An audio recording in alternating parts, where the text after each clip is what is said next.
Ghana's Vice President has blasted Donald Trump for terminating the USAID.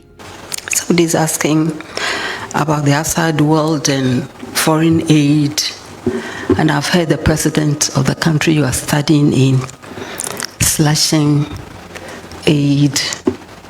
You see, one of the questions we have now, he hasn't asked himself, how much leaves our continent to his country? He hasn't asked himself that. They think it's just charity. It is not. At the right time, we'll also take action.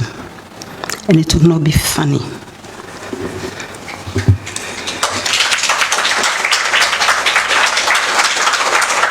If a fraction of the things from our continent stayed, we'll have no problem with our youth. We'll have no problem with sanitation.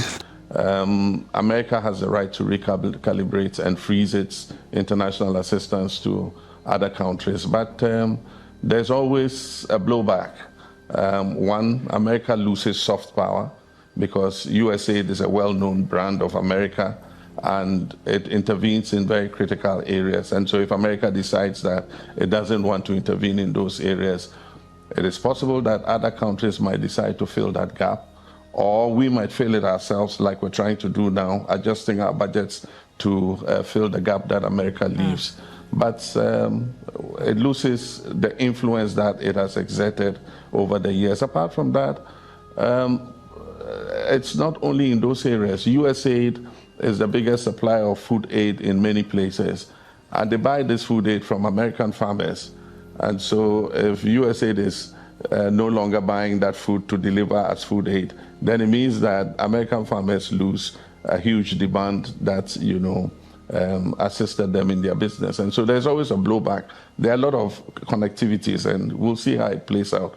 The Trump playbook is still playing out. We're all watching what is happening. But as I've always said, disruptions lead to new world orders. And so this is a disruption that is happening. I'm sure that maybe a new world order will be born out of it. But to understand everything about the USAID, let's first look at what is it and how it all started. In the year 1961, President John F. Kennedy launched USAID under the Foreign Assistance Act, aiming to promote global stability through democracy, economic growth, and crisis relief. For decades, it has funded health, education, and infrastructure across the world, including Africa. But here we are in 2025. President Trump has terminated the USAID funding. As President Trump calls for USAID to be shut down. It's absolutely obscene, dangerous, bad, very costly. I mean, virtually every investment made is a con job.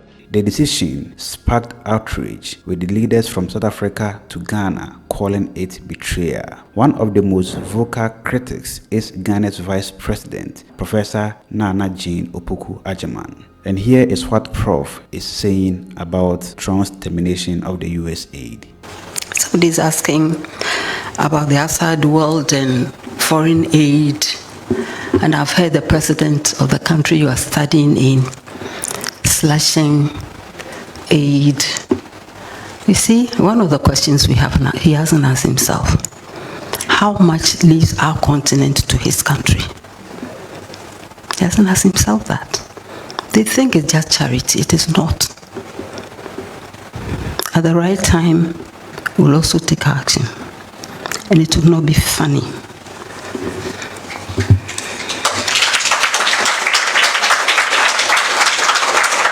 If a fraction of the things from our continent stayed, we'll have no problem with our youth. We'll have no problem with sanitation. Children begging in the streets, women delivering on the floor. It will not happen. And nobody will dare call us third world country. Okay. Climate action, you own the factories. Who is responsible for all the trouble we are all in? Was it at the, I've forgotten the city in South Africa. No, South America. When the agreement in the 70s was signed, who pulled out? You know, I know. Now all of a sudden, we are responsible for less than 5%, and it's like we should carry the burden. We should all carry the burden, and we should look at where the whole thing starts. and let people take responsibility and stop passing on their responsibility to the people they are disenfranchising. We need everybody's voice. You are from Harvard School of Kennedy School and MIT. We need your voices too. Now you see how everybody is boycotting the things your country is producing. Why is the world angry? That's a good question. And again, it will take a whole day to interrogate that. But it's a symptom of what has been going on for too long. How can one country, Niger was profiting by its own, is it one of the minerals? Yes. Every kilo, they got 83 cents. And they turn around and sell it for 200 euros.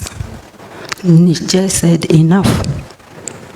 Within 1 year, they used to get 1 billion or so. Now they're getting over 10 billion. How can they fix their country?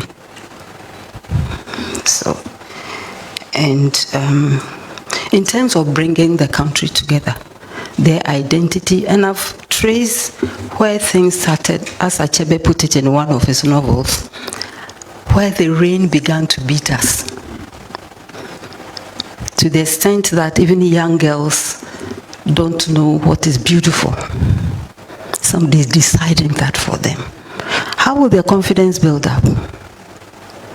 And all the domination and intimidation and so on, they don't help us very much. But we also learn it from the school and the church. They've been very good agents at robbing us of who we truly are. When you look down on your language, you look down on yourself. Your culture, everything there is of the devil, or whatever they call it. It's a very, very negative, the both connotations are negative, denotations are negative, and that is one area where the two negatives don't become a positive.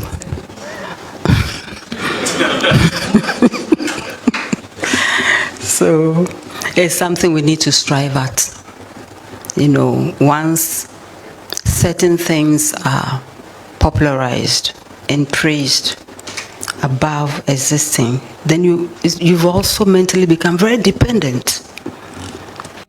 And it's a hard road to freedom, as Nelson Mandela says.